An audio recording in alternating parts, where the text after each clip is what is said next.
What is up, guys? It is your boy, MaineMania, and welcome back to another episode of MK Mobile. Ladies and gentlemen, we are back at Fatal 100,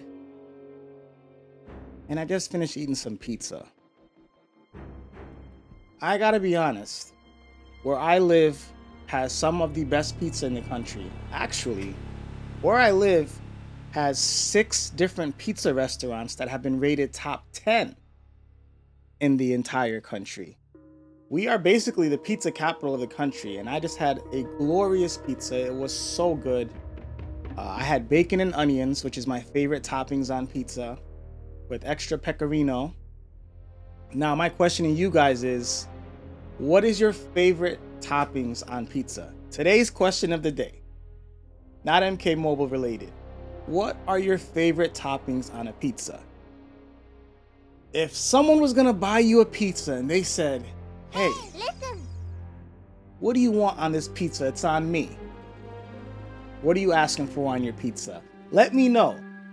And my follow-up question to that is, does anybody here like anchovy pizza? Because I'm dying to try it.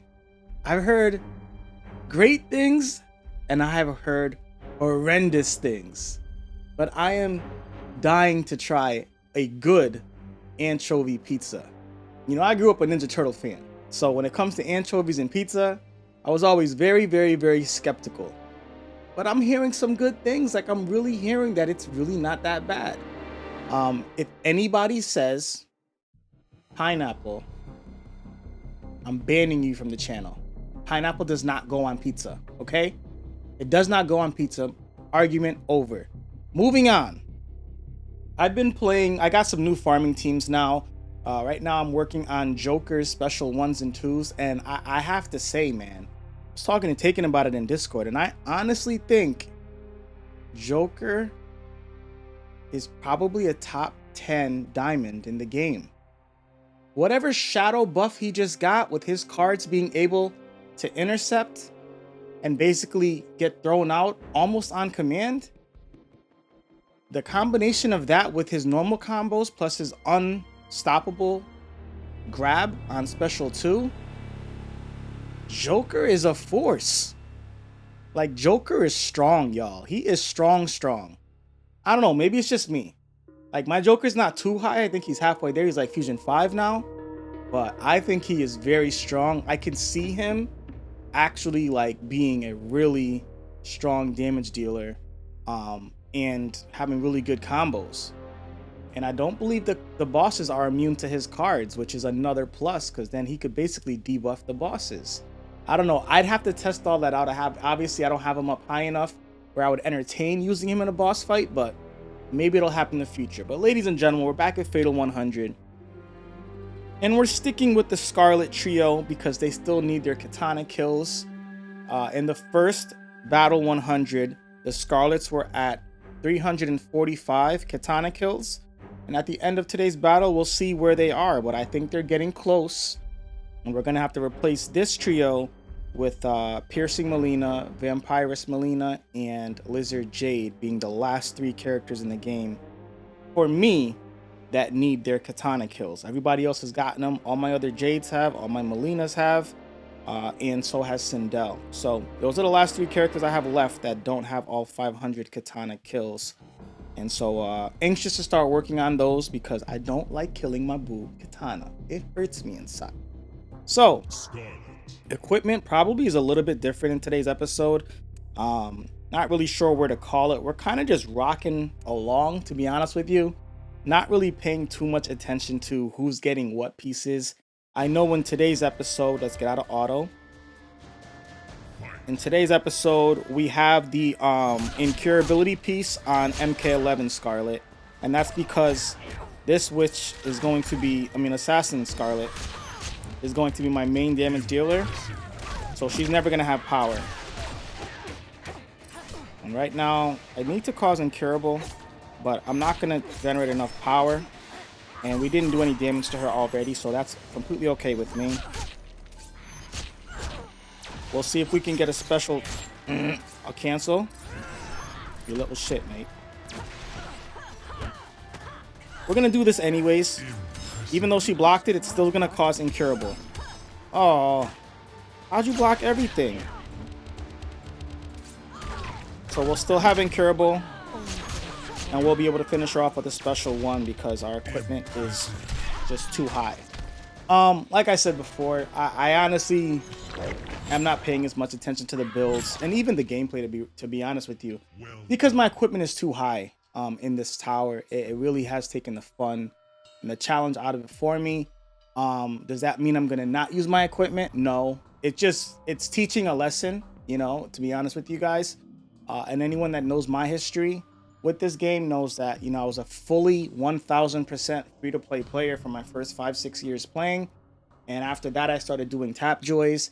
And every now and then I'll do like a 20 for 20. You know how like when a new tower gets introduced and you get 20 tower pieces for $20? Well, I always get discounts because of the Google Play Store. So most of the times I'm getting that 20 for 15 or sometimes even 20 for 10, depending on how many credits I have built up in my Google Play Store. So you know, every now and then, you know, I'll buy a tower pack here or there if there's a brutality piece that I really want for character or something along that line, you know, just to get it, not to get it high or max it out or even get it to high enough fusions, you know, just to literally have it. So I have a character I really enjoy playing as brutality or friendship or something along that line. But, you know, having, you know, and I've been getting epic drops in this tower like crazy, but I did as well the first go around. Having my tower gear, well, my damage gear specifically so high just really does suck the excitement out of the battles themselves. But that's neither here nor there. Just, you know, once again, it's kind of a lesson for the players that play and they say to themselves, oh, if only they had their tower gear higher. As much as that can be fun for some people, as far as the domination or that kind of thing, it also takes the fun out of the gameplay. So just showing you the other side of it, I know like some people have that domination complex where like they kind of just want to stomp the other side and want to stomp the AI and they want the easiest path to victory in every match or every game that they play. I've never been that type. I love challenging gameplay.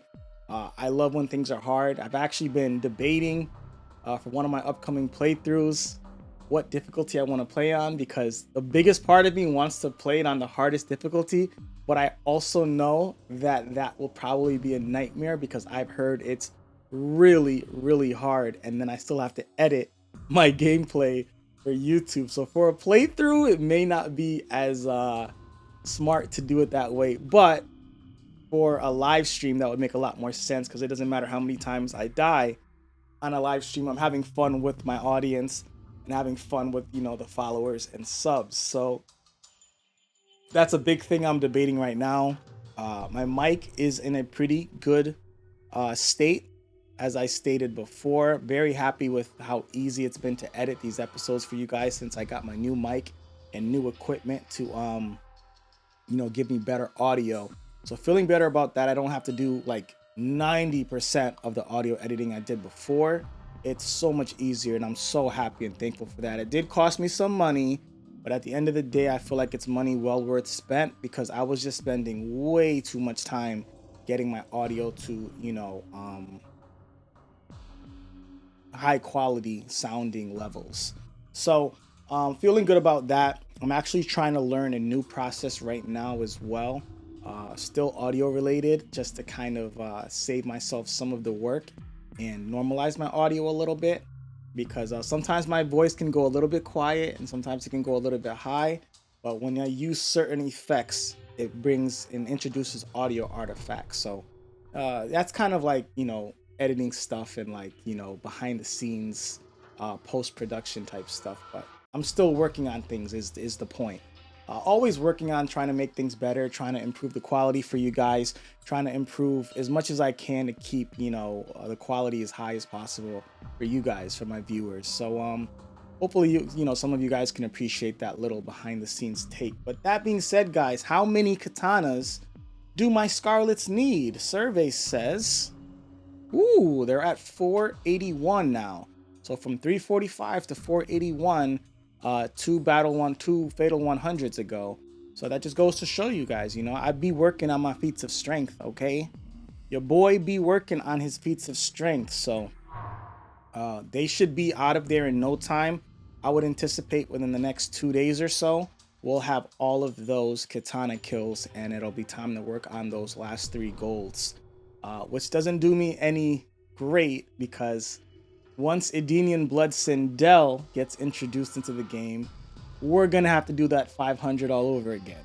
So, you know, it's a never-ending cycle. Edenian Blood Rain is gonna need Kotal Khan kills, and unfortunately, well, right now, all of my Rains have gotten all their Kotal Khan kills, so I'm gonna have to start working on Kotal again once I finally get Edenian Blood Rain, and then I'll need to be working on katanas for Edenian Blood Sindel.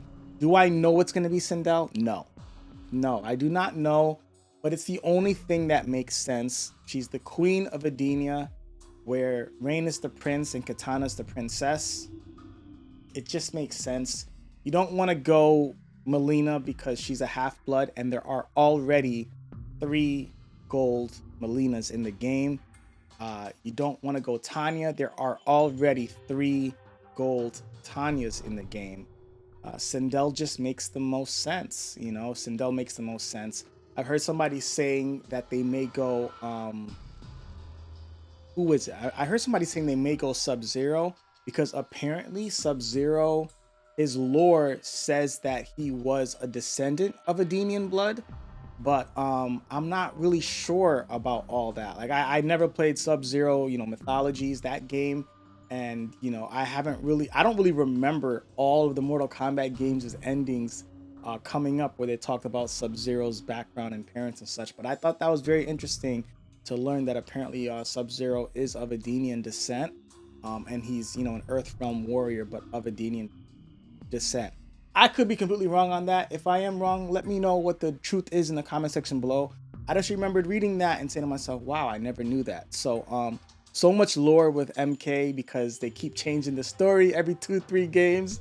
But here we are, try to keep up with it, and now we got Mortal Kombat 1, a full damn reboot, where the second Sub-Zero is the first Scorpion. I hate that with a passion. I hate it with a passion. Not gonna spoil anything because I haven't played it yet myself. But just the fact that people keep talking about that, I hate that.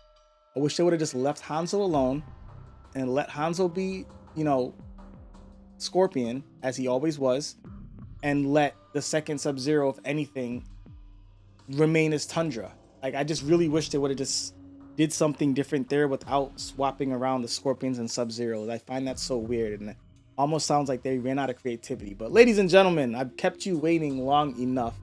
Let's see what my prize is. Y'all know what to do, man. Cross your fingers for your boy. Speaking of Sub-Zero and Scorpion, yeah guys, as you can tell, I was not anticipating or anxious to turn that card over because all we get are sellbacks from normal 200. It is a big surprise, well, Fatal 100s as well, a huge surprise whenever we actually get something of value. So very unfortunate at this time, but it just kind of is what it is. It's what we've been stuck in, and that's why the crypt has been godsend. We still got to work on about 3 or 4 more runs of the crypt before it ends tomorrow, so that we can finish getting up the last diamond for this week. So crypt has been doing its thing. It is, you know, a haul to get through, but the results speak for themselves, and you can't be mad at the results because we're getting what we need, and that's exactly what we've needed in this game for so long. So that being said, I'm gonna wrap up there. Y'all know the deal, man. Let me know what your favorite toppings are for pizzas. Let me know how much lore you know about the homie Sub-Zero, and do you like anchovy pizzas? Let me know in the comment section below. Y'all know the deal, man. If you enjoyed today's episode, as always, make sure you leave a like to show your boy some love. If you want to show extra love, you got the join button, you got the thanks button. Subscribe if you're new, and I'll see you guys next time with MaineMania.